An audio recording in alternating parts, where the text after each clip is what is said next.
Hi, I'm Simon and this is the best practices for video messaging. So I'm just going to log in. I've scheduled this meeting in advance and I'm just going to show you something quickly before it changes. So I'm just going to join that meeting. And you'll see that this document over here has got a circle with a cross. You see it just changed then into a square. So it's now processed and ready to be used.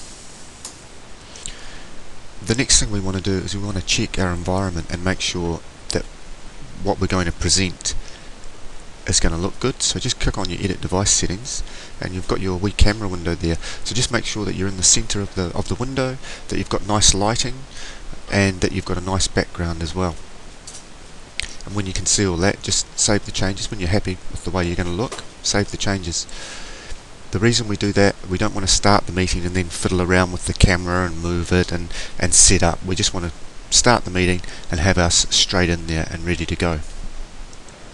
So I've prepared this meeting in advance and I've just realised that I haven't got all the content I want in there. So I'm just going to go into the Control Meeting Content button before I start the meeting. I'm going to bring another piece of video in from the content library so that that's all there ready to go when I start the meeting. Now when you do start the meeting and you come into the screen, you want to give a direct address, so look straight at the camera and that way it'll appear that you're talking to the people at the other end. So go through, say what you've got to say, show your content. I'll show you a trick here for showing video. I'll just pause that for a second. And what we can do is we can stop our stream. Now in the screen capture you won't see a difference, but when I go back into the video message and play it back, I won't be on the screen, it'll just be the video. So I'm going to stop the stream here and play that video. And now when we go back in and watch the archive, it'll just be the video on the screen and I won't be on the screen at all. So it's quite a nice way to introduce something.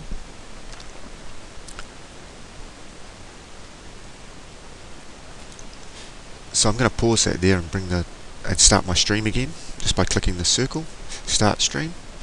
Okay, I'm going to bring in the document that I've brought into the meeting and I'm going to discuss some things about this document with you, about setting up your profile.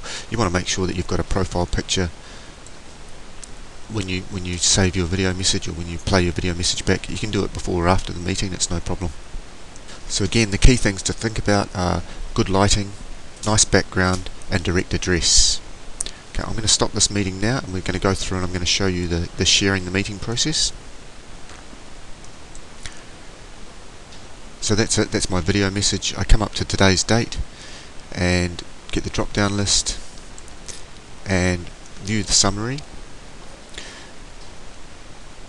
Now we're going to share that meeting and generate the link. I'm only going to generate it for 7 days. It's not a message for anybody, so I'm just going to generate that. And then what I'm going to do is I'm going to take Microsoft Word and I'm going to paste the share meeting link in there. I'm going to left click on that share meeting link and then I'm going to right click it and I'm going to edit the hyperlink. Now we're going to name this message sample video message, but you'll want to name it something appropriate to the message that you're doing. Give it a good name. You can say when it expires, that's always good. There's nothing worse than clicking on a dead link. So rename it and save that. Now when you send that out, you just check before you send it out that the link is active.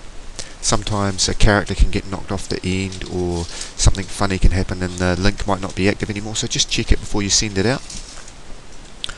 Okay, and that's going to come through and it's going to play back the video message for us.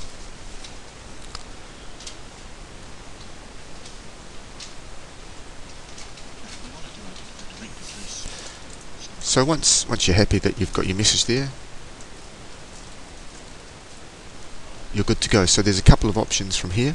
You can either send out the link and people can click on the link and come in and watch it inside Powow, or you can screen capture it and upload it to YouTube, which is good for things like iPods and other portable devices. So thank you, I hope this has been useful.